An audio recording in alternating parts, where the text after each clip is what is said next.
From News Channel 15, you're watching News Channel 15 Tonight with Kyle Peach. This is News Channel 15 Tonight. Hi, good evening. Thanks for joining us on this Friday. I'm Kyle Peach. Here's what's happening. Wayne County deputies arrested a Sisseton man on Tuesday for meth possession. WFIW says 49-year-old Jeremy Beck was taken to the Wayne County Jail. Meanwhile, Olney police report several recent arrests. This week on Sunday, 31-year-old Brock A. Giddens of Olney was arrested for DUI and expired registration. Tuesday, 59-year-old Michael D. Richardson of Olney was arrested for meth possession following an investigation in the 1200 block of Northeast Street.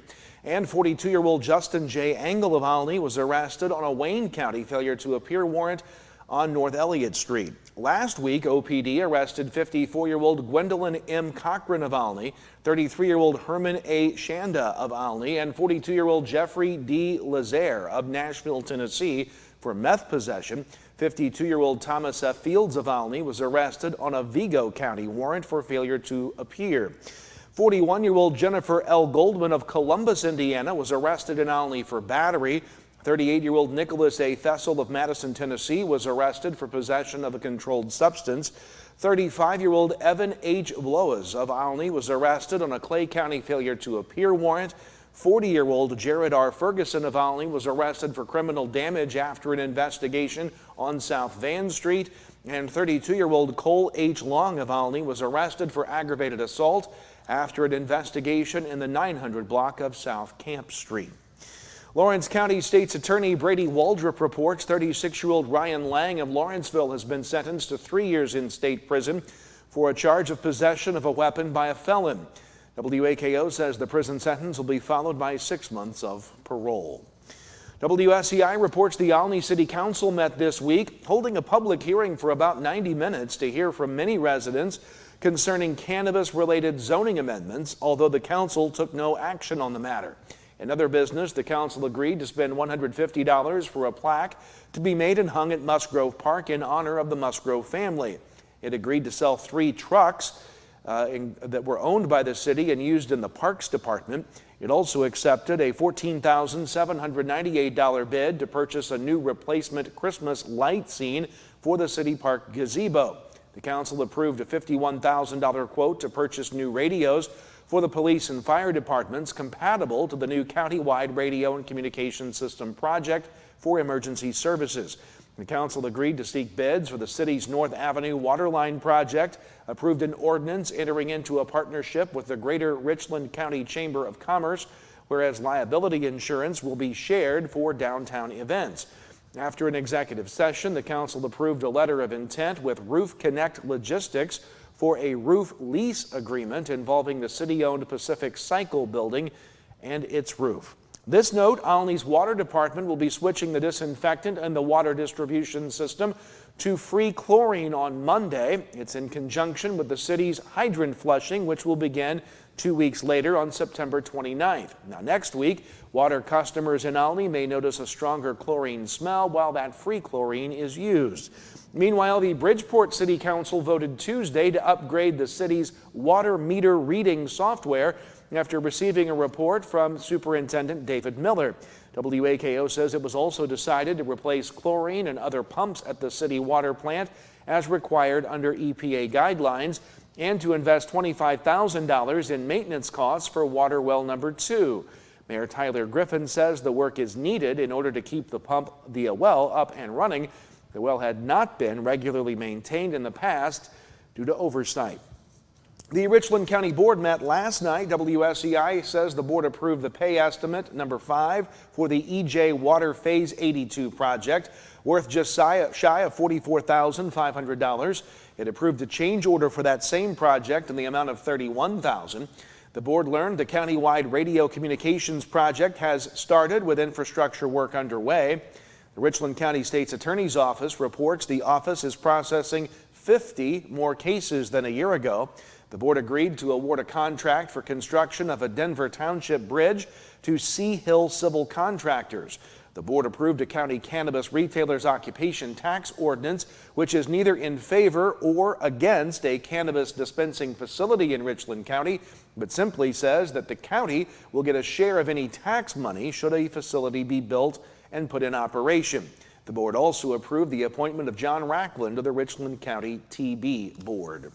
Traffic alert tonight. St. Francisville officials have announced the new St. Francisville Bridge is expected to open and be ready for vehicular traffic next Tuesday. WAKO says work on the new $11 million span began in late 2023. The 13-span bridge will replace the original single-lane overflow bridge. The mayor did indicate there is still some additional board and tie replacement to be done on the original bridge, expected to occur once the new bridge is open. Stay with us. More to come. A look at a hot weather forecast ahead. Then sports. Stay with us. At Wabash General Hospital, we're more than healthcare. We are part of the team. Our athletic trainers proudly serve 13 area high schools and 3 junior colleges, standing on the sidelines and in the AT rooms every day. From keeping our athletes healthy to helping them chase their dreams, we're here for every student athlete, every game, every step of the way, from injury to return to play. At Wabash General Hospital, caring for athletes is our game.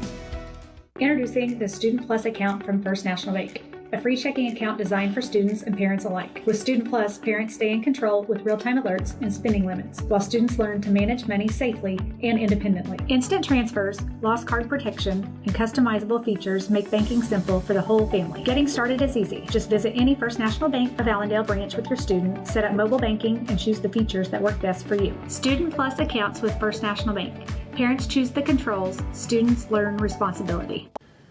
Welcome back. Time to talk weather here tonight. Quiet on the radar here tonight. I do have to tell you, though, if you were in Mount Carmel yesterday afternoon on the Wabash River Bridge at about 2:45, you saw a downpour of rain. It was brief, but rain does still exist, and pop-up showers could be possible later in the weekend. More on that in just a moment. 91, that was our high temperature today, well above normal for this time of year. 62 was our low this morning, and despite rain on the Wabash River Bridge at Mount Carmel, no rain recorded in our gauge at our Wabash Valley College studios on the north side of Mount Carmel. As we put maps in motion, you will start to see at least a few pop-up showers as we move forward into the weekend. The first wave will come Saturday evening with the approach of a system from the northwest. That will probably skirt to the east, but a second wave coming later in the day on Saturday night into Sunday morning does push some shower and thunderstorm activity in our area. We hope that holds true. So maybe Saturday night into Sunday, we have a chance of seeing some showers and a few thunderstorms. Nothing severe expected, and it's not a high chance either. For tonight, overnight lows will be in the low 60s under clear skies. Tomorrow, you'll see mostly sunshine on our map here. Warm highs will be in the low 90s, mid 90s down around Carmi and McLeansboro. Saturday night, we see that possibility of a scattered shower into Sunday morning in parts of the area. Again, maybe even a rumble of thunder showing up, but not everybody's going to see rain from that system.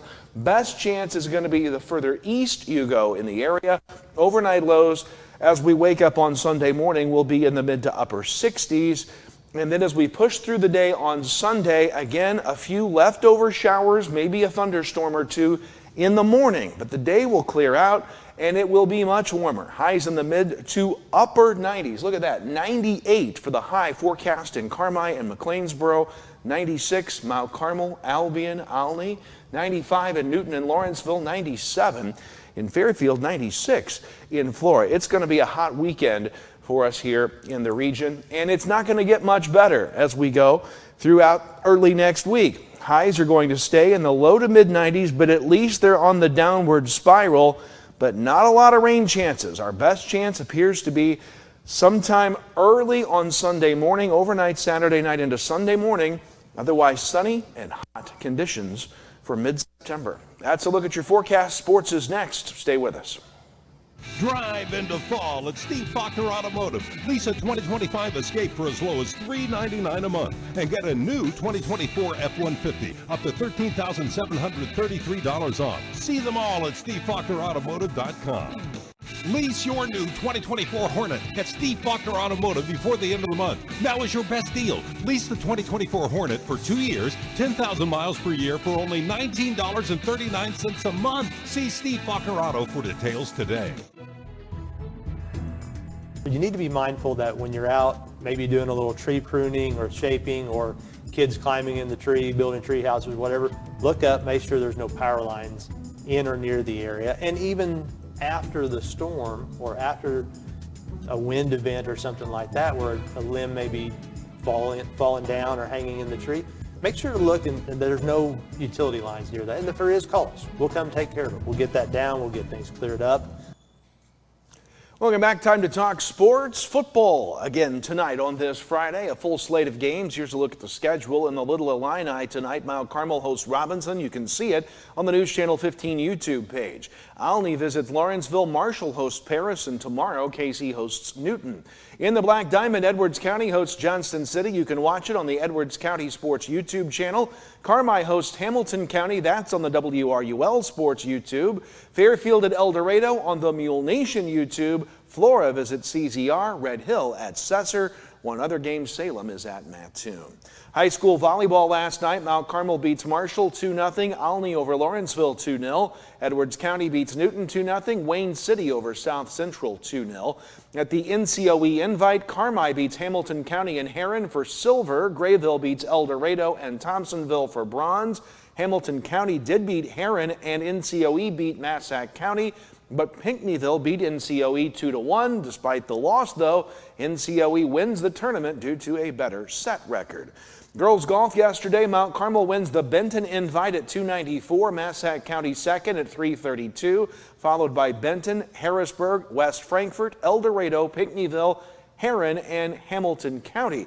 The Lady Aces Miley Kennard was medalist at 71 with a one-hole playoff with teammate Zimmy Moore, determining the winner for the medalist honors. Meanwhile, at Quail Creek, Newton's Haley Oakes, the medalist in a match Robinson against Robinson and OPH for Newton. Only Robinson had a team score, that is. On the boys' side, Newton first at 174, OPH and Robinson second and third. Newton's Michael Kennedy, the medalist, at 40.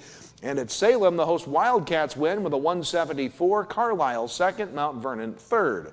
Boys golf at Mount Carmel yesterday, NCOE first at 159, Hamilton County second, 3 strokes back at 162, Mount Carmel third at 163, 4 strokes separate all 3 teams.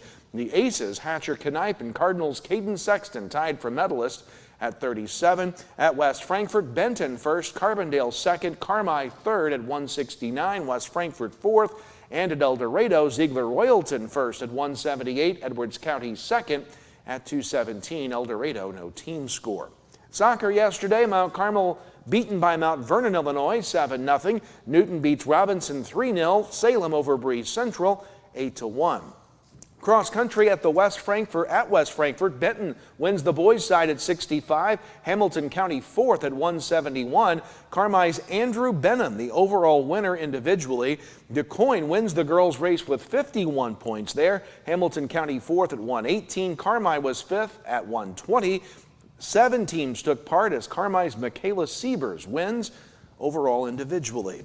Girls tennis from yesterday, Robinson beat Mount Carmel 5-4. Flora beats Alney 9-0. College volleyball, Wabash Valley wins both they played this week, winning at Red Lake Monday 3-1 and home against Lincoln Trail Wednesday 3-1. The Lady Warriors have won 3 of 4. They play at Vincennes tomorrow. Frontier also won Wednesday 3-0 over Kaskaskia. Finally, women's soccer, Wabash Valley looking for their first win of the year still. The Lady Warriors lost to Southwestern Wednesday 5-0. Wabash is 0-5 on the season. That does it for us tonight. Have a great weekend. We'll see you Monday for more news. Kyle Peach from all of us at News Channel 15. Have a great night. I chose Wabash Valley College because I didn't really know what I wanted to do right after high school, and today I can say it was the best decision that I could have made.